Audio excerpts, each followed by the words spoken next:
Welcome to Level Up Russellville, the show where we explore the great things happening to Russellville and the Arkansas River Valley. Sit back, relax, these opportunities are real, and you might even be able to take advantage of them yourself. Enjoy the episode. First of all, thanks everyone for listening to this episode of Level Up. We have a couple visitors from Cogswell Motors. I'll let both of you introduce yourselves and any titles that you want. Jacob Reddell, sales consultant. Been there 6.5 years. I actually just celebrated that Monday. Also do backup F&I, which is finance. So I'm the last guy you see to sign all the paperwork. So. Okay. I'm Ed Schwartz. Been a sales manager for probably 22 years. First 13 years I was in finance also. So I've been there 35 years total.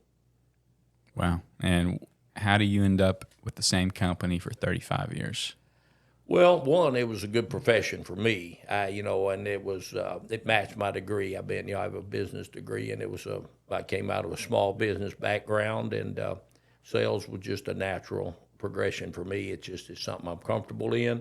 I've always liked cars, and cars are very interesting. The industry itself can be very consuming. So once you get used to automobiles, you really get into it. I'm not even an old car nut, but the selling and, like I said, modern automobiles and the technology coming on now has really added a whole other step in learning how to sell and deliver a car. So cars are just a very interesting subject. It was one I was comfortable with, kind of fell into just strictly because it felt like, could have a future in sales. And anyway, it's something I've managed to stick with for 35 years and probably without a doubt be the last full-time profession I have. So.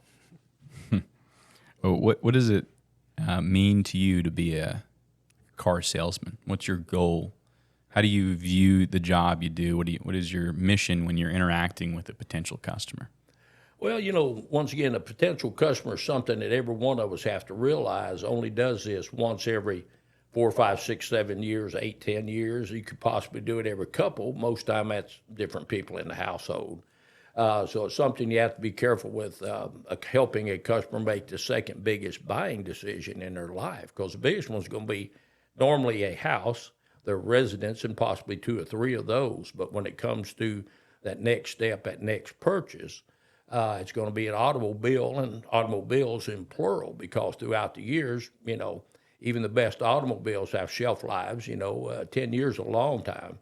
3 or 4 or 5 years is just when people like to trade. So it depends a lot on how often that customer wants to trade. But it's something you have to be careful with. The fact that it is a major decision for them for something that we do 2 or 3 times a day, every day, 5 or 6 days a week. So, I enjoy it. I really, when I see a customer that's really happy with their car purchase, it thrills me probably as much, if not more, than it does the customer, because I don't have any anxiety about having to pay for it. So I'm the lucky guy that gets to get them all happy and move them on. But it's a very fulfilling, type job, and it's something that you can do generation to generation to generation with customers. And I'm certainly seeing a couple of generations and working on 3. If that has actually came through Cogswell Motors and purchased automobiles and just continue down the family line. So it's a big decision, and something that we have to, as a car sales professional, have to realize that for a customer. It's a major expenditure, and it's a monthly gift that keeps on giving as far as paying for those vehicles. But it can be a very happy occasion. And if we made that help make that customer's decision the correct one, then we very well could have a customer for life. And that's what anybody's looking to do if you have dedicated to a particular field, is to keep that customer coming back, more than just one time. So. Okay. Is this the first sales role that you had once you got out of school?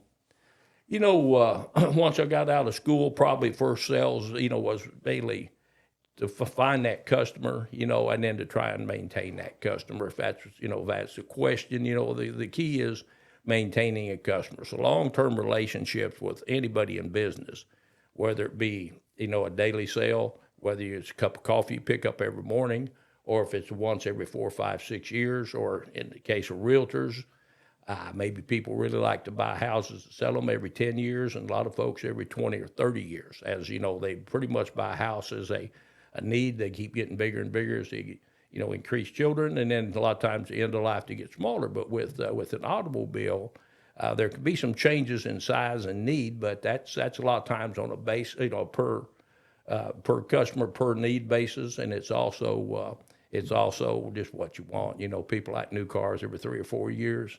Then you have people that trade. But so that's the key in car sales and any sales, I believe, is just a long-term relationship with your customer. That if you intend to be around long enough to sell them more than one time, and fortunately I have been, and been surrounded by a lot of people that have been, and that's just the best. That's the best approach. Try to make a customer for life out of them. All right. Oh, Jacob. So is this the first sales job that you've had? No, not necessarily. I mean, first car sales at a reputable dealership and everything like that. Yeah, I would say so. Did worked around, sold some parts, ATV. Shout out to Hubbard Power Sports, great people there. Worked for them for a little bit, and then got at Cogswell, and they gave me a shot. A kid off the street with really no auto sales experience. And the rest is history, man. Great company to work for.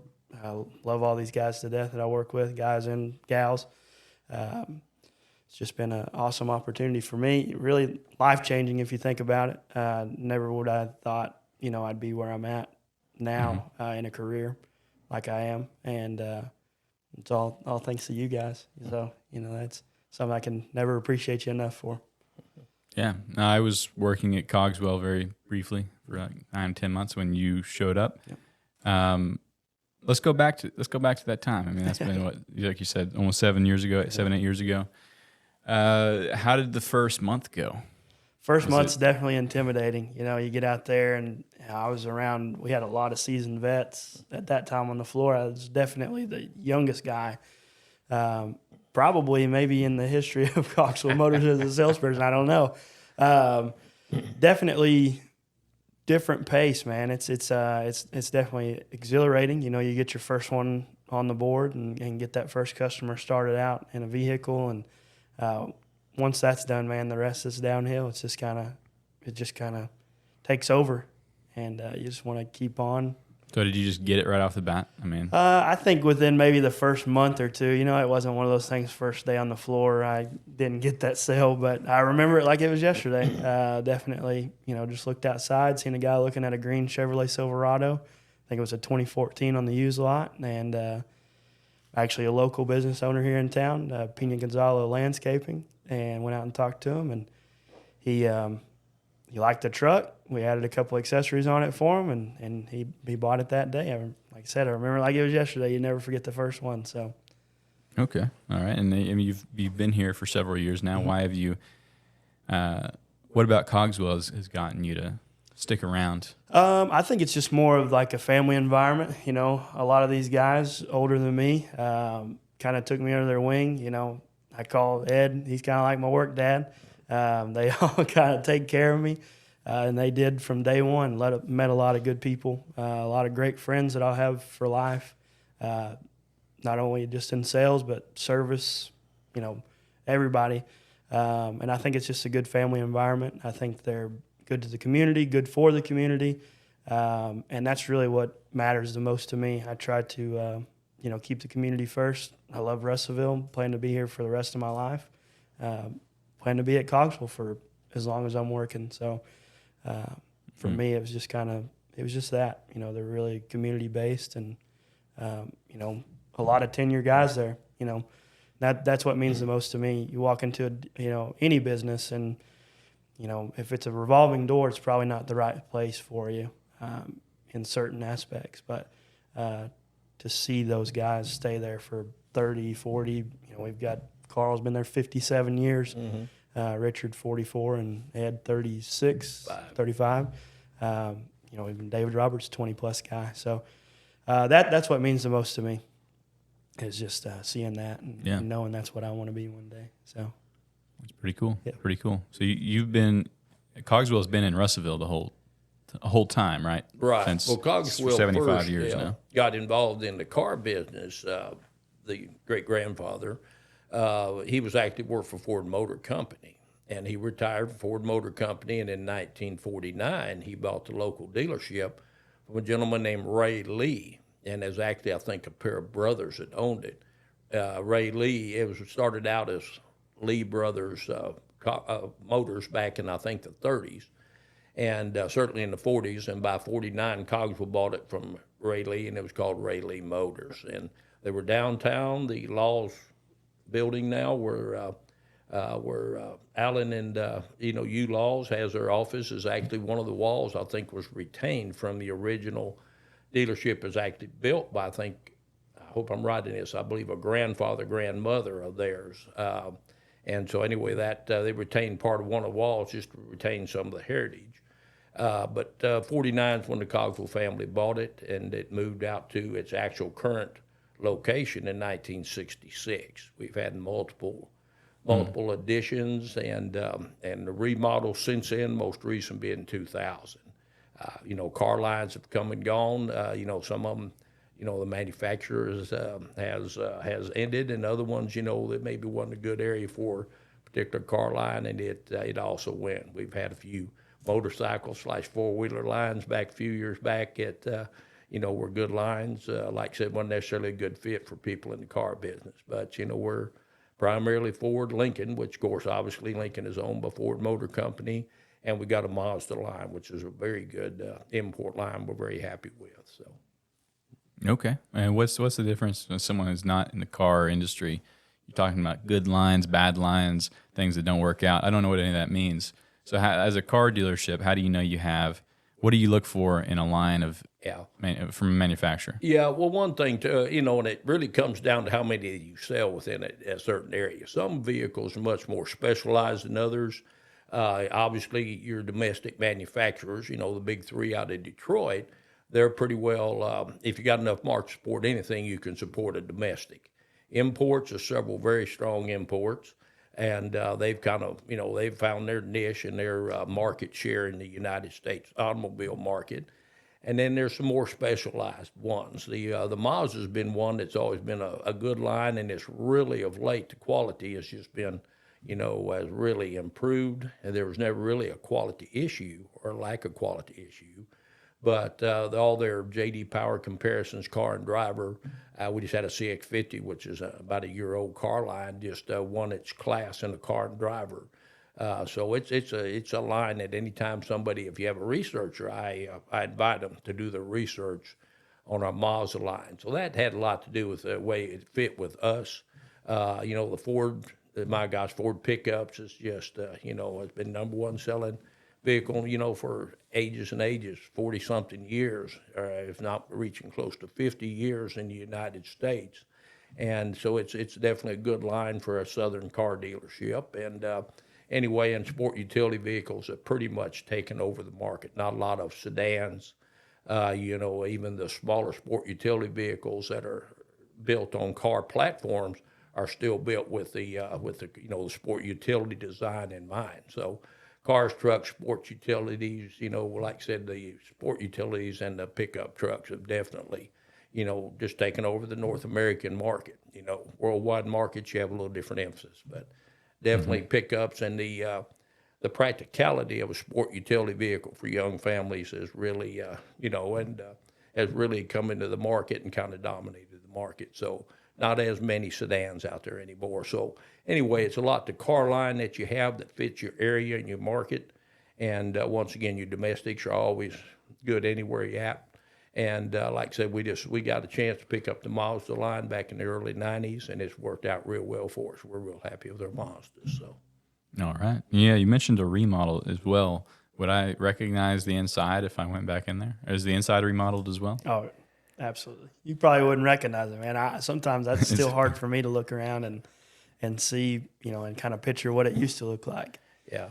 It changed so much interior that even, once again, this was 20, so it hasn't been that many years ago that the remodel, it's still hard to visualize exactly where the old walls were at, the old offices, and it went down basically to the superstructure, the red iron.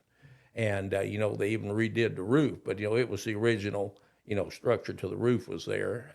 But like I said, the red iron is where they started. And it's a certain type, I believe that's called the Trustmark design that Ford, you know, was, if you notice any of the remodeled Ford dealerships here, the last, you know, that last decade of the teens up to about 2021 are pretty much the same design.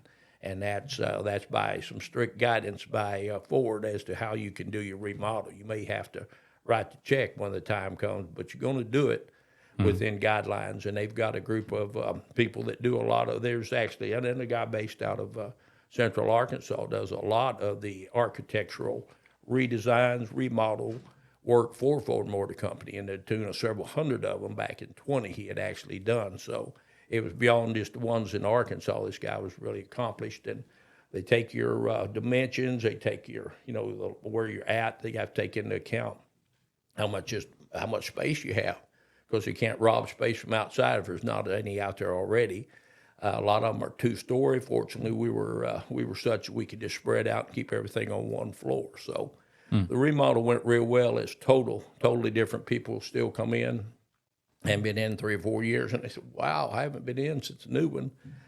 This doesn't look anything like the old one, and it does it by design. It's a very modern, very open, a little more welcoming. You don't, there's chairs everywhere. It actually looks like a cafe inside of it, more so than it does just a little waiting area. We've got a lot of TVs, and, you know, the concessions and stuff have expanded quite a bit. A little more comfortable, approach, and which works out well. People who are waiting for a vehicle to be serviced or maintained, or just waiting for someone to, you know, show them a car or something. Just a lot more home-like interior than what it was before.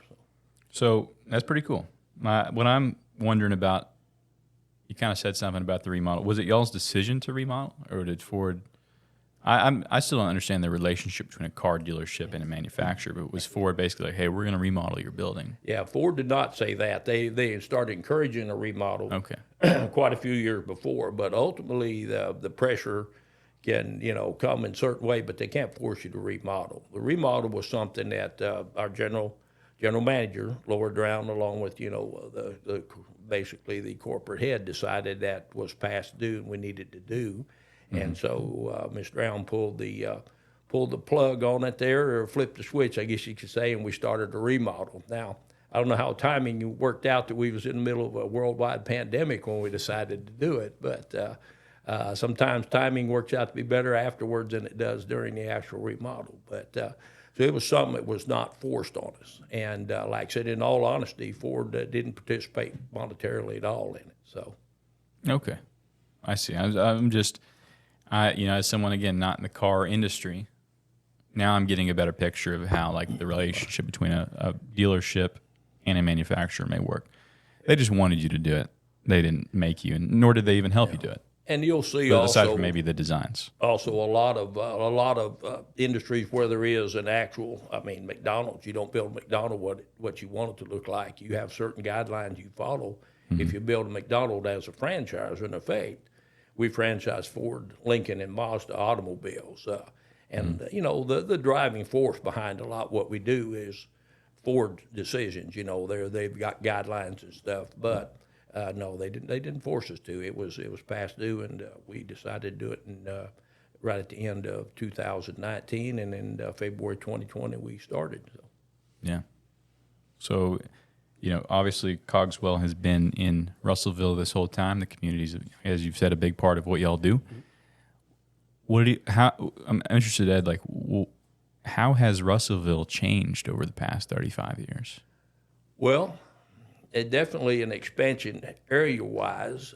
You know, the downtown is an area that's not near as much of now of late, definitely a revival down here, but not as much of a day-to-day type, hub of activities. You know, your Walmart has just been moving further and further out, you know, where you have your big department stores, whatever it might be. There's either going to be in a mall or there's going to be other stores built up around them. And, of course, as they've changed their location, they've left some still thriving shopping centers going and stuff. So that's, we've seen a progression out from the inner city, and I think that's probably the case no matter what size community you live in.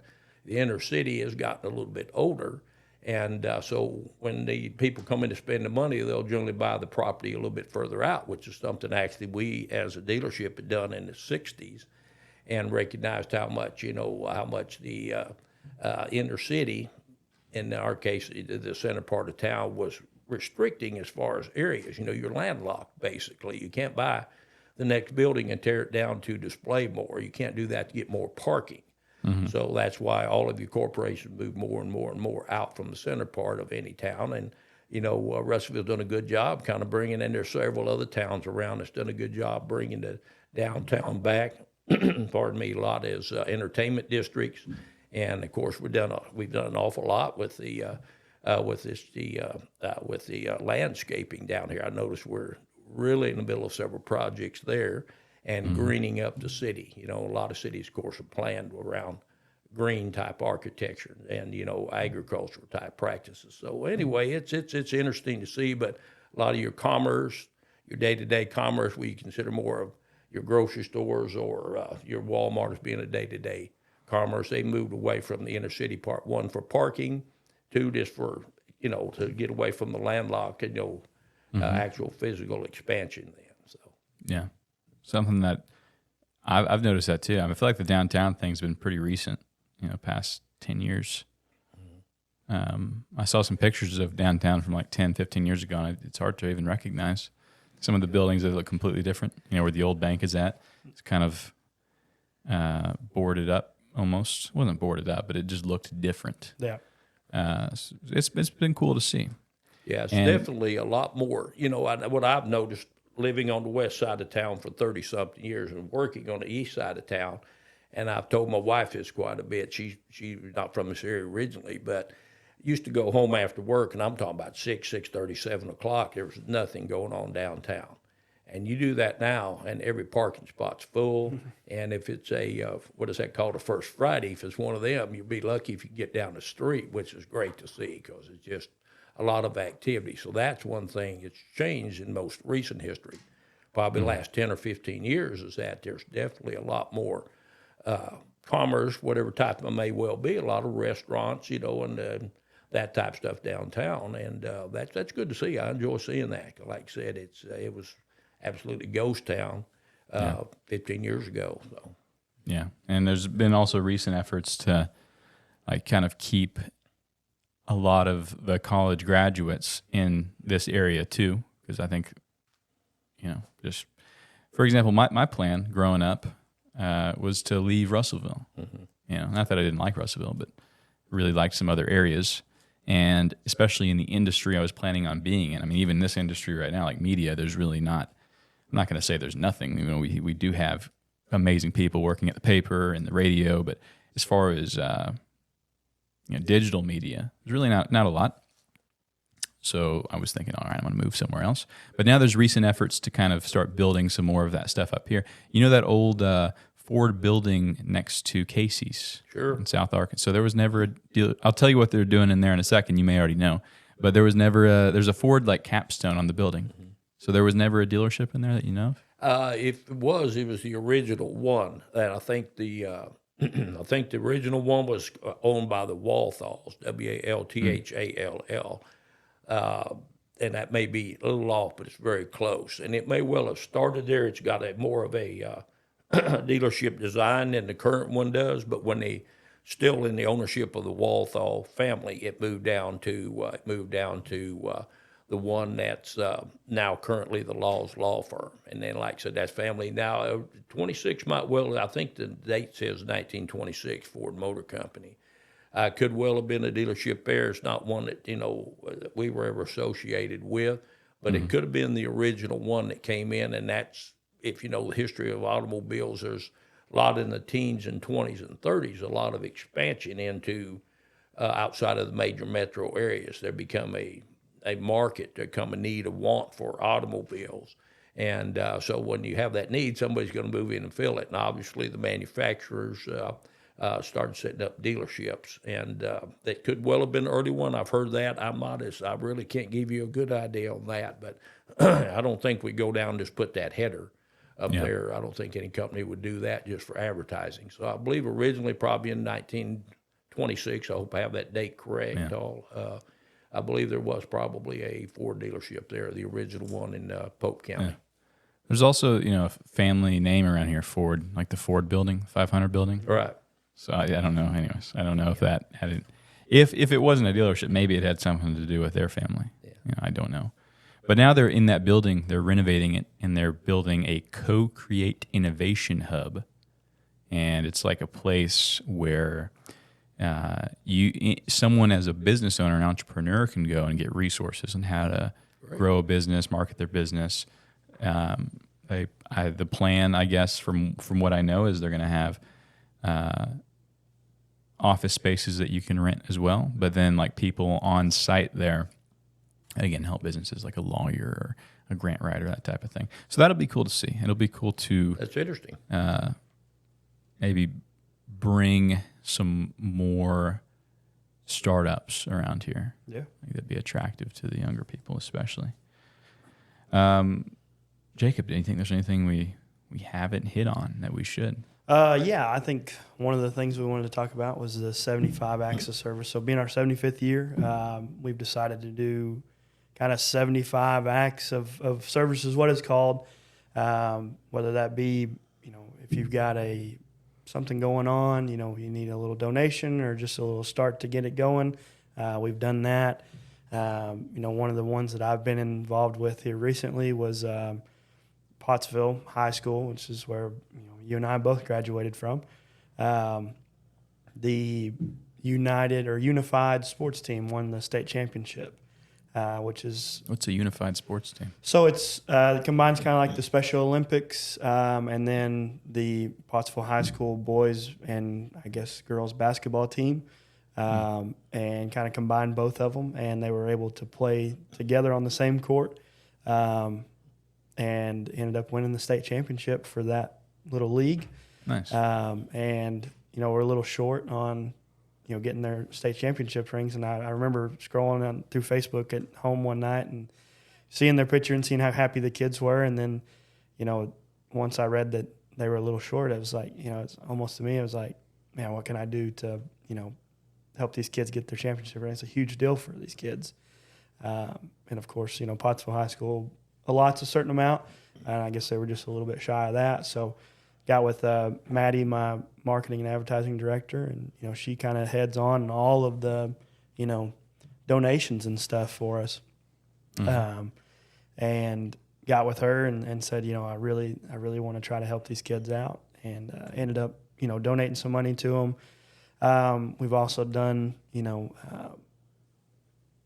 taking donuts to teachers. That was another big thing. Ed's wife is a teacher, David's wife is a teacher, Richard's wife is a teacher. So a lot of our employees have, either spouses or someone they know that works in the education system, which is huge, especially not only just in Russellville, Arkansas, but everywhere.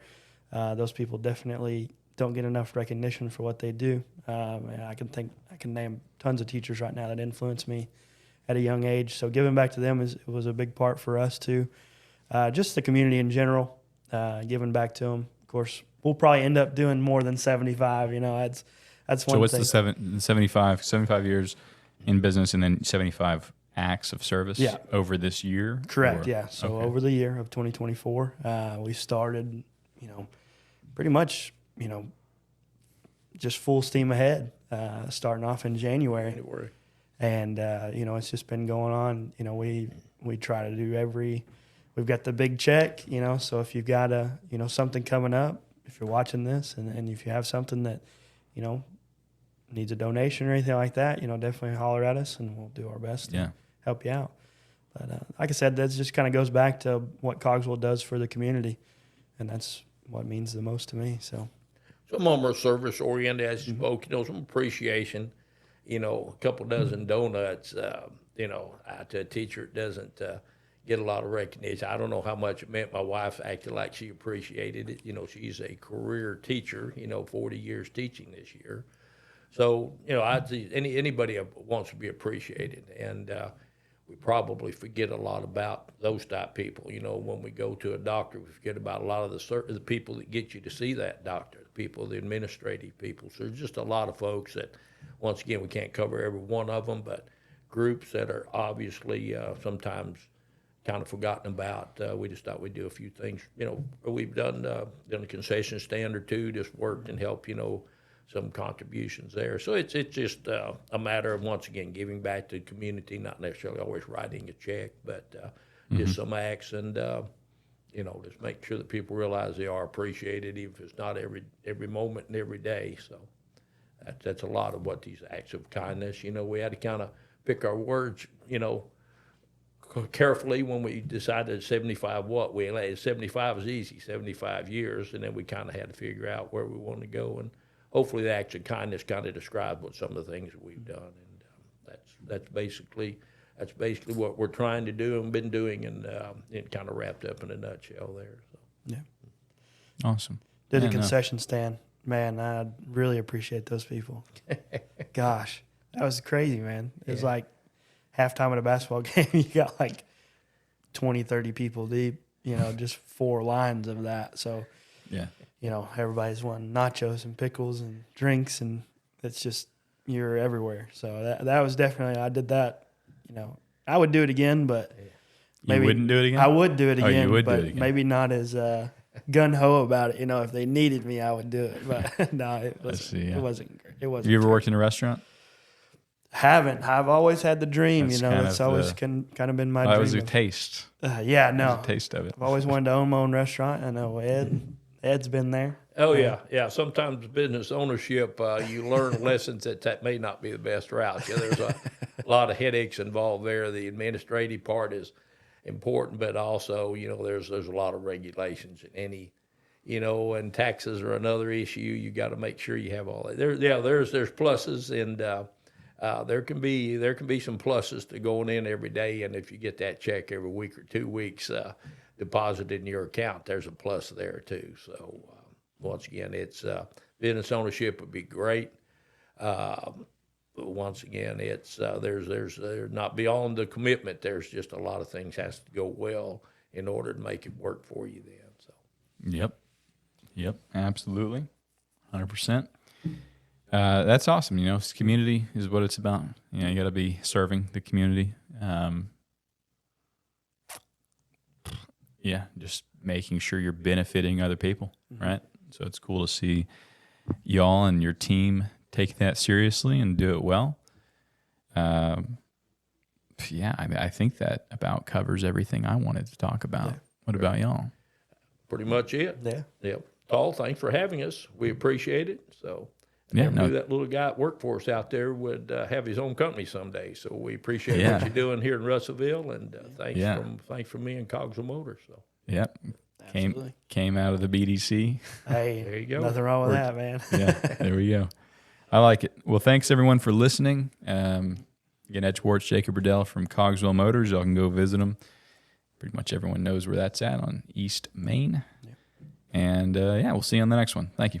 This episode is brought to you by our partners and collaborators in the Arkansas River Valley. If you've enjoyed this episode, visit rvtownsquare.com. Give us an email, a text, a call. Let us know who you want to see on the show next. Thank you for listening. Have a good day.